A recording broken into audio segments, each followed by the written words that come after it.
ده. ضروريات اسلام کې یو څه نه انکار کول یا داغه باطل تعویل کول داسې شی دی. ججل مثال ورکړي وای د مسلمان کېدو د لپاره دا ضروری ده چې انسان د هر قسم کفر نه پاکي. د کافر ګرځېدو د لپاره دا ضروری نه ده چې په انسان کې هر قسمه کفرونه راجمع شوي. جج صاحب ته ویل لکته وګورم دا زما کپڑا د سپینه کپڑا ده زم زما کپڑا پاک صفا ده د صفای او پاکۍ د لپاره دا ضروری ده چې د هر قسمه خیره نه پاکي. خو ها زویما دا زما کپڑا سخا ده دا جامې سخا دي د دې لپاره دا ضروری نه چې د دنیا هر قسمه خیره او ګند او نجاستونه په دې کپڑا را جمع شوي. جج صاحب ته وایي زه مثال درکوم جج صاحب مونږ وایو پلان کې په صحت باندې روغ دی زم ډاکټر صاحب په صحت باندې روغ دی د صحت باندې د روغ کېدو د لپاره دا ضروری ده چې ډاکټر صاحب د هر قسمه مرض نه پاکي. زم ډاکټر صاحب بیمار دی ها د بیمار کېدو د لپاره دا ضروری نه ده چې په ډاکټر صاحب کې د دنیا هر قسمه مرزونه راجمع شوي. ول د قصید مسلمان کېدو د لپاره دا ضروری ده چې انسان د هر قسمه کفر نه پاکي. د کافر کېدو د لپاره دا ضروری نه ده چې انسان کې د دنیا هر قسمه کفرونه راجمع شوي. اگر جج ورله جواب ورکړي وای حضرت کم تعریف چې تکه دا تعریف د نور مليانو لولي نور جتار ځان نه جوړ کړي دي دا ورته نه ځان نه نه جوړ کړي. ورته وای جج صاحب کله چې یو خبره ډیر عام شي بیا خلکو له داغي تعریف نه ورځي.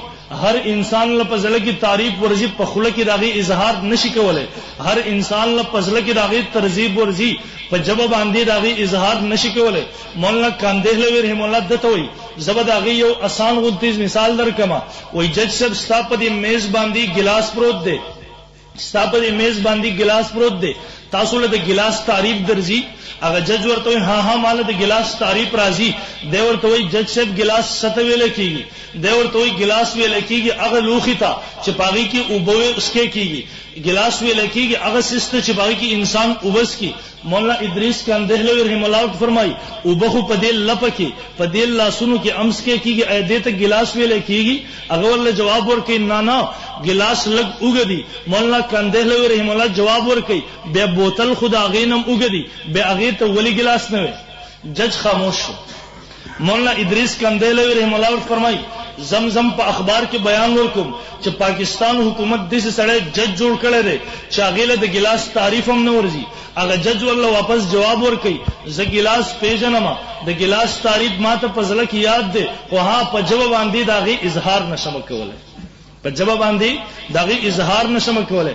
نو مسلمان عالم پاسرو دیوی څنګه چې نبی علیہ السلام نبی منل ضروری دي دغه سین نبی علیہ الصلوۃ والسلام اخرین نبی منل ضروری دي که یو انسان وای زن نبی علیہ الصلوۃ والسلام نبی خو منما خو اخرین نبی نه منما زن نبی علیہ السلام نبی منما خو خات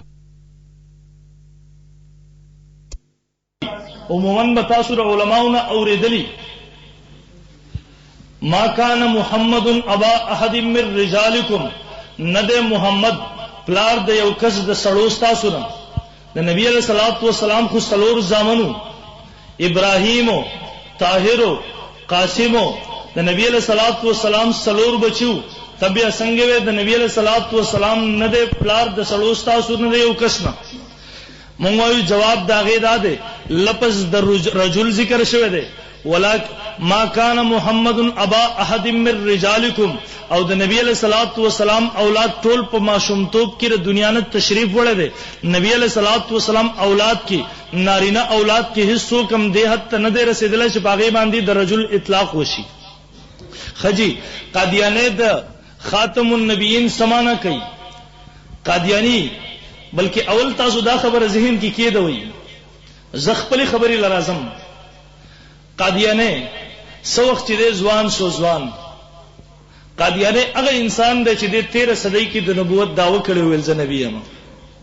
مرزا غلام احمد قادیانه د چې کله نوجوان شو د اواره غونته کې نوجوانانو سره د بدمعاش قسمه نوجوانانو سره کم نوجوانانو نه چې د خلکو عزت په امن نه د کم نوجوانانو نه پردي خلک خوسکه چې د خپل مور پلار عزت کې دا غینه محفوظ نه باقی خلکو مال او دولت سکه یو انسان اگر چې پلار باندې ناشته دې ډاکې کوي یو انسان اگر چې پلار باندې ناشته د اواره نوجوانانو ډلې جوړه کړی دا پلار باندې دیو تیریږي دیو قافلې شو کوي د دیو نه مال او دولت اخلي یو انسان اگر چې دې اواره دې دې غل دې دې بدمعاش دې دې ډاکو دې چلو دومره به وایو خپل مور پلار خپل دوستان خپل رشتہ دار خوبتی محفوظی زویم نانا قادیانی چې کله نوجوان شو مرزا غلام احمد قادیانی چې ځواني رااله